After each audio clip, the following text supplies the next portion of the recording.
Beck. Okay, I want to make sure everybody understands. I'm air quoting when I say the migrant caravan that started off in Honduras with about 2,000 people has now doubled to 5,000. And as of this morning, there are now just over 7,000 people making their way north to the U.S. border.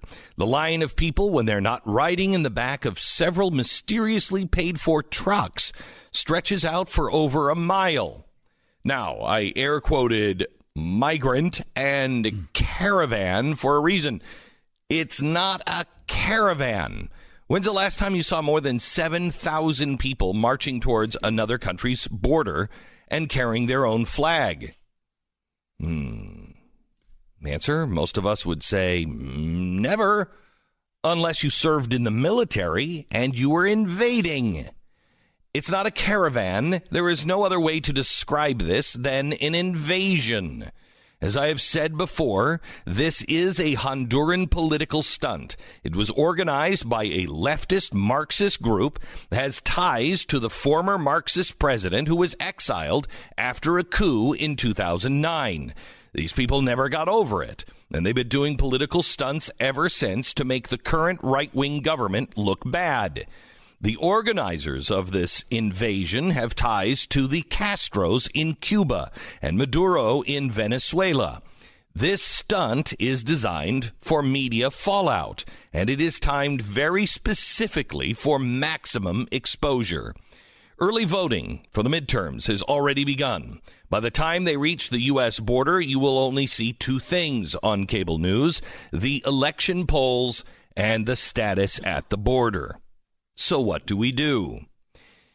If the caravan is stopped in Mexico, this could help the GOP come November 6th. What's a greater example of why we need stricter border policies or even a wall after seeing this play out?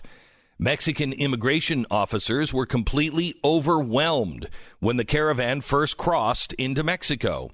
They could only process about 600 people before the remaining 5,000 just pushed through. Some on land, some just waded across the water. If these invasion caravans are a new norm, what choice do you have other than to build a wall? But let's say the caravan does reach our border. Every single media camera will be pointed not at the migrants, but at the National Guard and the U.S. Border Patrol dressed in riot gear. Video will be rolling as tear gas clusters are fired at the waves of people attempting to cross. Pictures will be snapped of the people showing their rubber bullet bruises. It will be mass chaos. It will be exactly what we said a year ago will happen. It will be the Israeli-Palestinian border conflict here. None of them will be reporting on what the migrants are doing, but rather how we responded. You know who has to deal with this every single day? Israel. This is the same tactic employed by Hamas. They charge the Gaza-Israel border with thousands every single day. How does the Western media respond? By vilifying Israel every single time. That is what we can expect.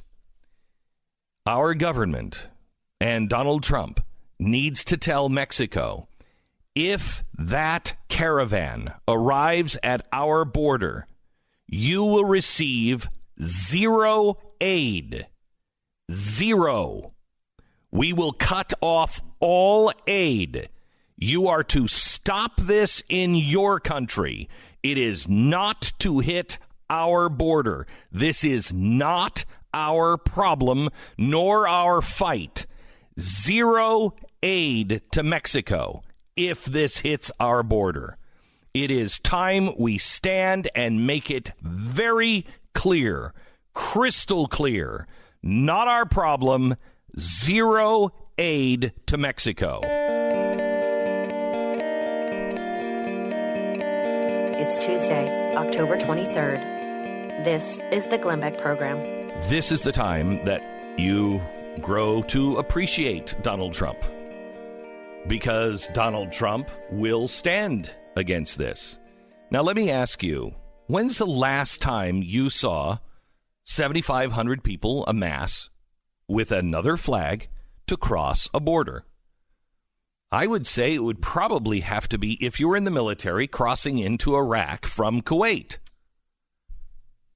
Now, do you remember the reason why we had to wait to go into Iraq? You just don't land and go. Because you need logistics. And the logistics of moving a crowd that size is a nightmare.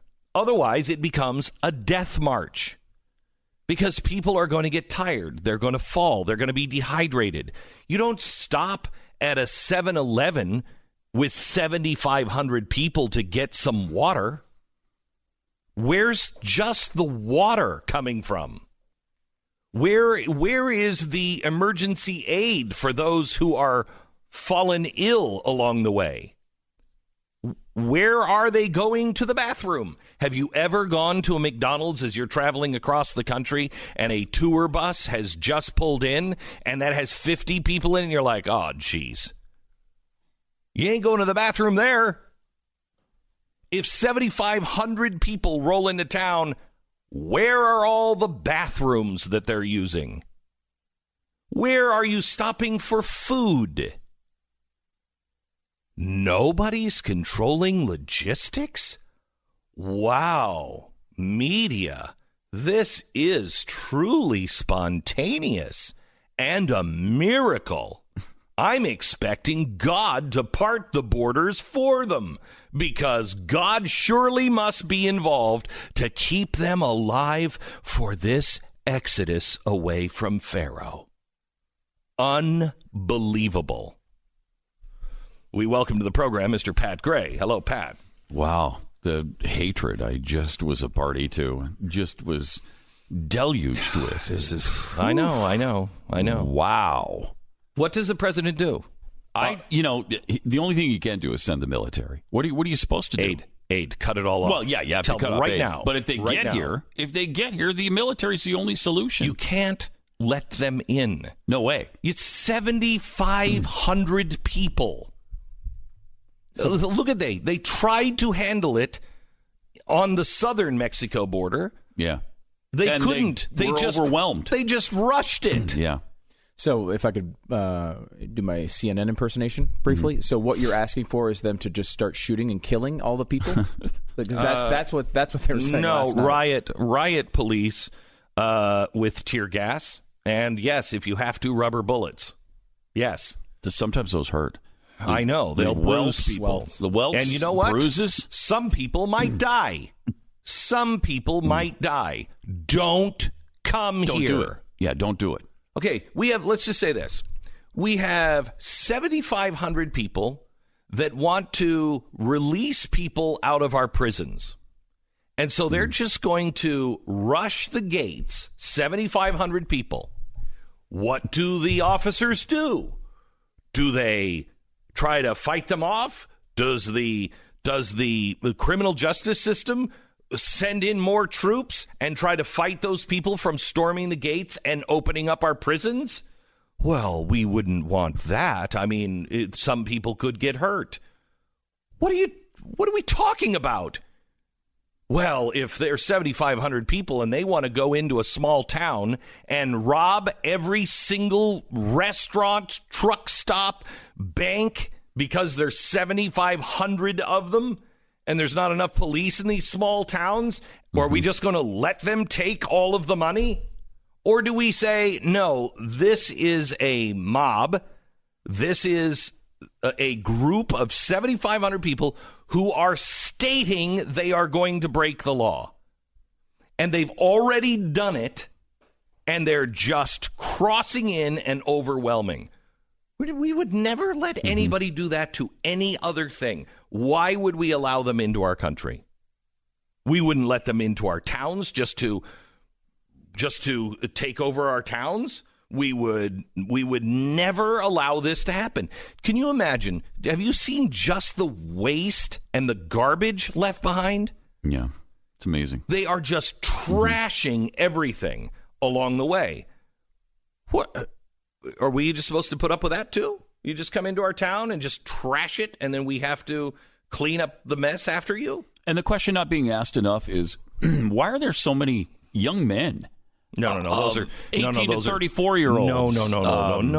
No. Those are disguised women, young women and children that are forced to look like they're 24-year-old men. Yes. Yeah. Who should be defending their own country. Yeah. Who should be making their neighborhoods better. Who should be fighting for their own country. Have you noticed how the media is just calling these guys migrants? Yeah. And not Marxist protesters? Because that's what this is. This is a Marxist protest. Their Marxist government, which was in bed with the Castros in Cuba and Maduro in Venezuela, they were ousted in a coup because they were destroying the country. They were ousted. Just as Maduro has done in Venezuela. Correct. Same thing. So they were ousted. What happened? They get pissed off. They start coordinating with Maduro and Castro and the ousted president.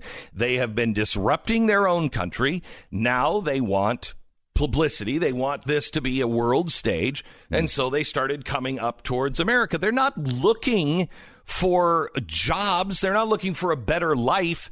This started as 3,000 people who wanted to make a Marxist point, to embarrass their own country because they got rid of a Marxist dictator. We're fine with that? We're just fine with these people coming in. Really? What will they do if they did get jobs and decide to live here? What kind of philosophies are they bringing with them? Oh, the media doesn't care about any of that. No.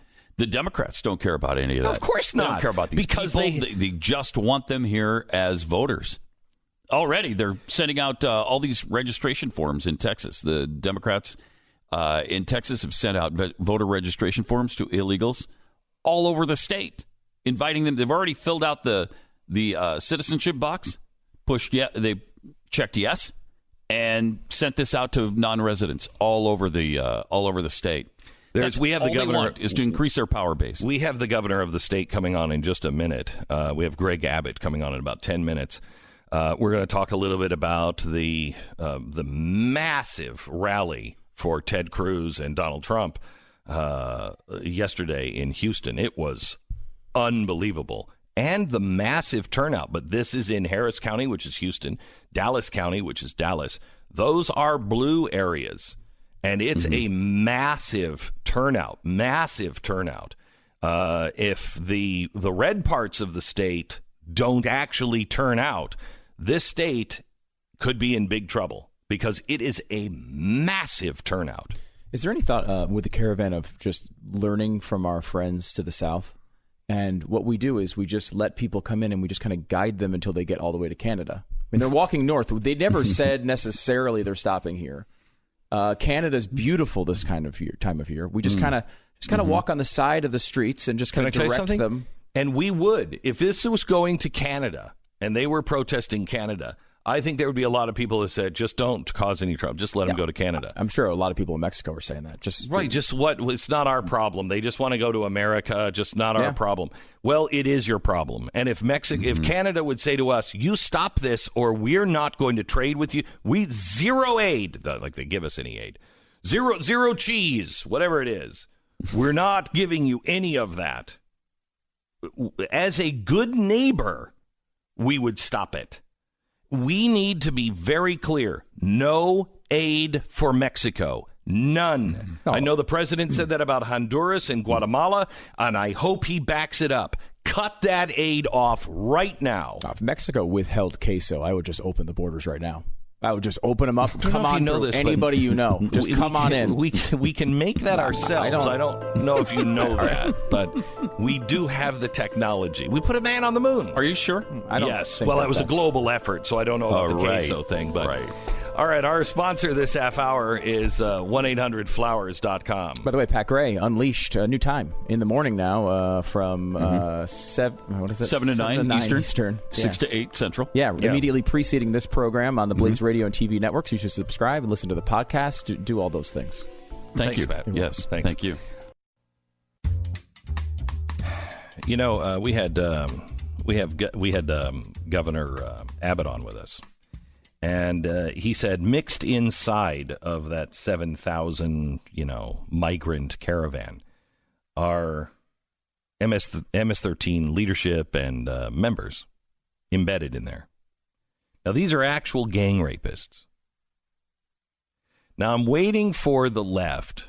I can't wait for the left to pounce on this. How dare you say that gang rapists are in that caravan when they had absolutely no problem calling someone else a gang rapist without proof just recently? Not a problem. I thought that was okay now. Yeah, I thought that was fine. And with MS-13, they are gang rapists. We know they are.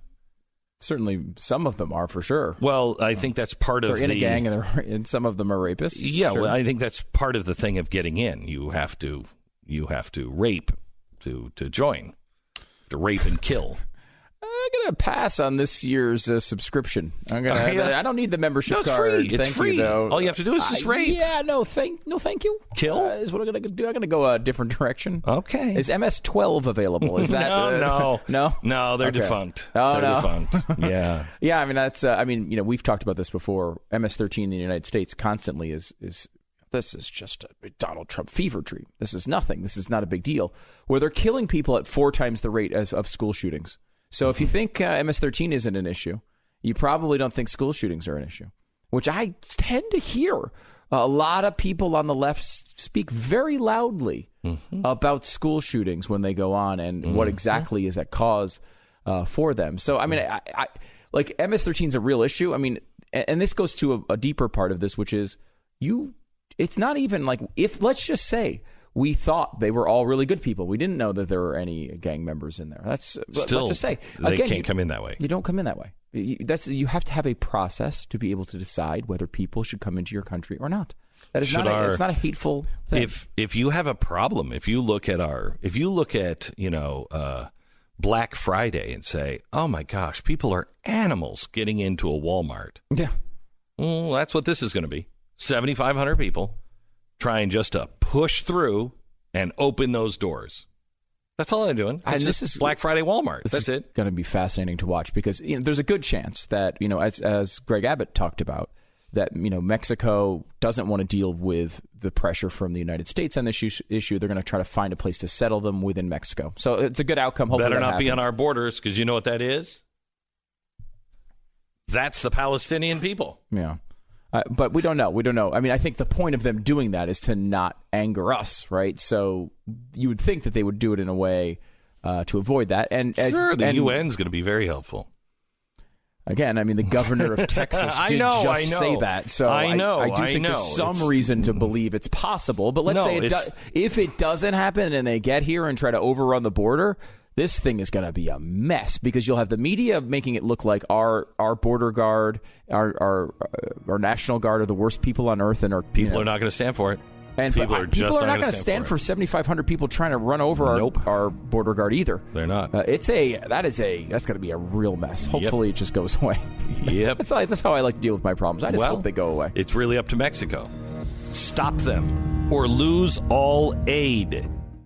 Glenn Beck is coming live to talk about the right path forward and to make fun of the people standing in the way. He might not be able to save the country, but at least we can all go down laughing. Glenn Beck Live, the Addicted to Outrage Tour. On tour this fall. We should talk about my home being stolen. Your home was stolen as well. Mine was stolen just to show you how easy it is to steal. Yeah, and I've taken steps through security and everything else to make my home even more impenetrable. And they said now in today's world that actually has made it worse. What? Which, of course, right? Yeah. Once you take all these steps, then it makes it worse. Home Title Lock are the people who did this because they wanted to show us how easy it was. And it's just a couple of forms that you file with local government and a fake notary stamp. And all of a sudden, someone's got control of your mortgage. They can take out They own your house. Massive loans against it. And then you're the one stuck with a bill. It's a disaster. Do what we did. Go to HometitleLock.com. Make sure your home is protected and make sure it hasn't already happened to you. They have a free check for you. It's a $100 value you can get when you sign up for HometitleLock.com. it. Do it. It's HomeTitleLock.com. Check it out now, HomeTitleLock.com. Back in a second. Glenn Beck. It's Tuesday, October 23rd. So if you've been... This is the Glenn Beck program. Right. If you've been listening to this program for any period of time, or you've been paying attention to what social media is doing, you are concerned about being deplatformed or having voices that you follow deplatformed or even shadow banned. Shadow ban is even a little more insidious. It's when for instance, glennbeck.com, we've asked you to sign up and follow us on Facebook. So you do. Then the Google algorithm or the Facebook algorithm decides, but you really don't want that. And they start to shadow ban. And all of a sudden, they're filtering all of the stuff out that you said you wanted to follow, but they're doing it for political reasons. It is a real danger to freedom of speech, and what we're going to do about it is kind of up in the air right now. But there is a guy who has been working on this. His name is Matt Whitworth. He's been here before. He was a senior advisor for various congressional and gubernatorial candidates. He's the guy who helped put Dave Bratt in office, the primary victory over Eric Cantor. He's done a great documentary series called The Swamp. Now he is working on something called the update.com. Welcome. Hey, great to be here. What's even worse about the algorithms is you don't know what's taking place. Correct. That's what's really scary. It's a I've been saying, calling it a digital ghetto. It's a digital ghettoization. The Nazis, they didn't make those people disappear right away. They just put them in a ghetto and then built a wall around them. They had the freedom of speech to say whatever they wanted around, behind that wall, but no one heard them. Yeah, well, you were on the front lines of this really in the very beginning because it was this slow drip, right? There was a couple of insiders who worked for these tech companies who came out and said, we're doing this. But the first big story was the Facebook trending column on the side where the employees came out and said, we're suppressing conservative articles. We're suppressing articles from TheBlaze. And I know you went and met with Zuckerberg, as did a lot of other conservative media publishers. But since then, it's just gotten even worse. Zuckerberg, I'm still convinced that it doesn't take a coordinated effort in these places. It just takes a few well-placed engineers that have an axe to grind, and they're just changing a little algorithm here, a little algorithm here, based on what they feel. It doesn't have to. It could be a universal dictate, but it doesn't have to be. No, it was the one Twitter employee who took down the president's account on her way out the door for 30 minutes. I mean, that's how simple it is. But then you compound all of this with, 95% of the political donations coming from Google and Facebook are going to Democratic candidates. It's toxic. It's absolutely toxic, that environment there. It is. And you just don't know with what you're seeing. If you go to YouTube and you type in Glenn Beck or you type in Donald Trump, are you seeing the content that you want to see, or are you seeing content that they want you to see? And that's the big issue. So what we wanted to do with the app is figure out a way that we can aggregate this great conservative video content into one place. And really, it's working with publishers to say, hey, let us take, your video content from your YouTube page or from your Facebook page and aggregate it into one place. And really, let's band together so that when TheBlaze promotes something, PragerU and Conservative Review and Breitbart benefits. And likewise, when they share something, you guys benefit. So it's really, the app is, it's going to come out later this week on Google Play and the App Store. But it's a 21st century version of Drudge Report. It is for conservative video content that's out there that's being pushed to the side and hidden by these tech companies. What platform are you keeping it all on? What do you, I mean, you're going to Google Play. I mean, you're going right into the hands of the beast.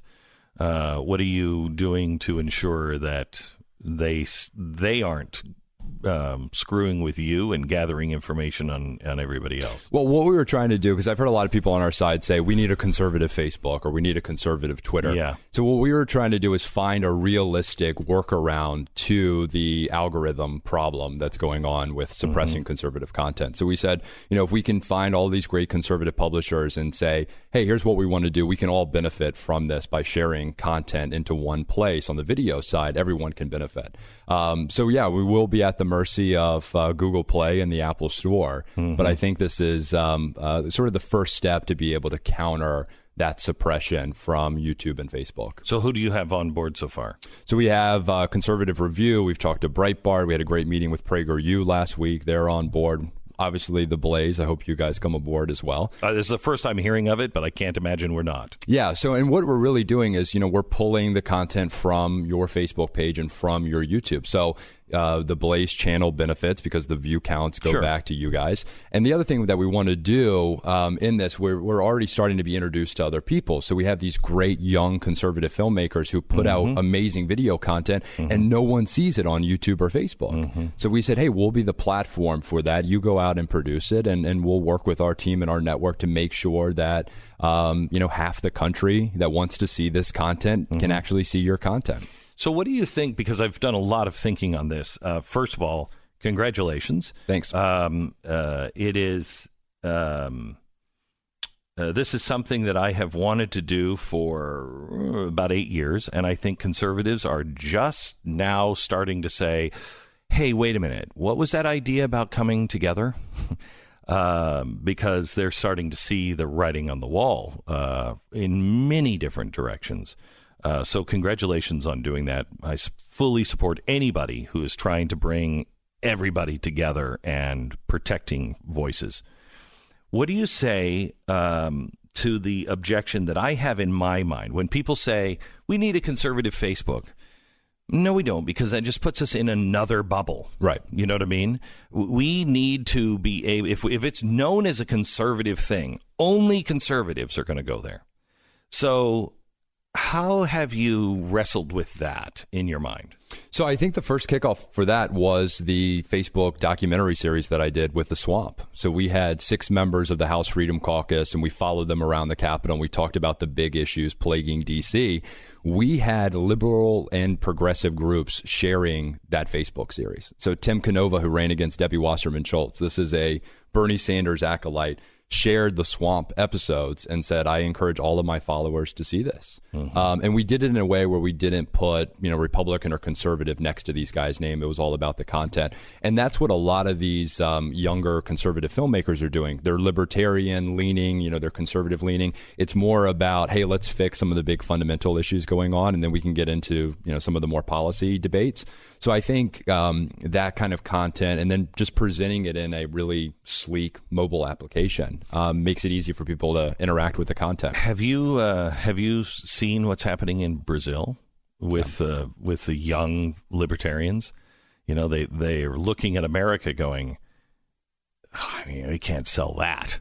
We can't sell the libertarian. It's too stodgy and too old, and all this freedom talk that they're doing is not appealing to the youth, and they are making huge gains and headway because they're 20-somethings who are naturally attracted to freedom and said, there's a better way to package this. I think that's great, and anything you're doing to encourage 20-somethings to do that, I think it's time they take charge. Yeah, I think so. Future. I think, having the big conservative publishers on board and us banding together, with this program, we're going to find a lot of talented people out there who are, frustrated, who are amazing videographers and filmmakers who can go out there and shoot this content and let them be the bridge to reach the next conservative or libertarian generation. So you're the update.com. Let me switch topics with you because, you have consulted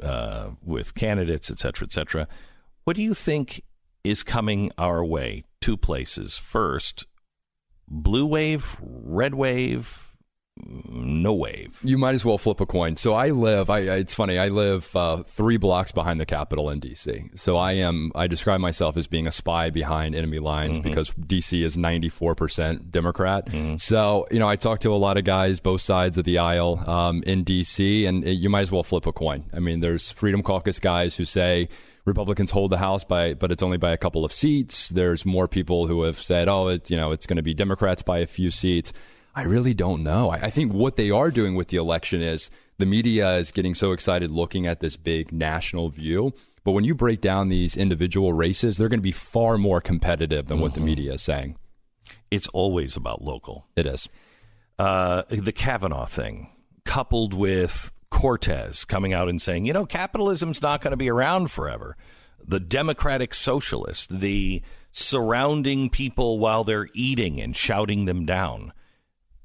Do you think the Democrats, different than the leftists, do you think the Democrats are waking up to, holy cow, who's in our bed? Yeah, I was telling somebody earlier this week, the RNC just needs to put out a video of all the people clawing at the door of the Supreme Court. Yeah. There is a big divide, I think, between like the old school, Democrats. Oh, my parents voted Democrat. Correct. I can, continue to vote Democrat. Then what's going on in D.C. and people like Kamala Harris and Cory Booker. I mean, these are radical leftists. When I was filming with the Swamp out in Iowa, I was in Rod Blum's district, and we went to a machine shop. These are lifelong, Democrats. A lot of them switched over to vote for President Trump. But I'm talking to them and they go, I still, identify as a Democrat voter. So I just rattle off a couple of issues and I'm like, dude, I hate to break it to you, man. You're no longer in this Democratic Party. Right. So, yeah, it's going to be interesting to see how it plays out. But 2 weeks away. How do you think the president and the Republicans should respond to this caravan coming up? Stop it. I mean, I think the president's made it clear we're either a country of laws or we're not. And, the ruse that they're using, that this is, it's amazing how well the left uses terminology to try to convey people to their side, because now they're asylum seekers. They're asylum seekers. Well, if they're asylum seekers, you apply for asylum in the first country that you arrive to, which would be Mexico. So it's not about that. It's about getting to the United States. It's about sending money back to their country. I don't even know if it's about that. These guys are Marxist that are upset at the politicians in Honduras that kicked their Marxist guy out, who had ties to Venezuela and to Castro in Cuba. They've been trying to do all kinds of stunting in Honduras. They're carrying the Honduran flag. These guys are Marxist radicals, at least the leadership is. I would have to imagine that if I was in their situation, if I was legitimately a refugee and I got to Mexico and Mexico was willing to hear my case or process me, I would wait in line for as long as it took to help myself or my family. For them to just break down the barricades and charge the police officers in Mexico and say, guys, you can't stop us. We're going all the way to the United States. And singing the Honduras national anthem. Yeah, this is about politics and who's funding them. Yeah, it's a great issue. But the president should stand strong and stop it if they make it that far. All right. The name of the app, it's launching when? This week? Yeah, launching this week. So you can go to theupdate.com, give us the email address, and we'll send you early access into this week when it hits both the Apple Store and Google Play. Great. Thank you very much for coming by. Thanks. All right. It's theupdate.com.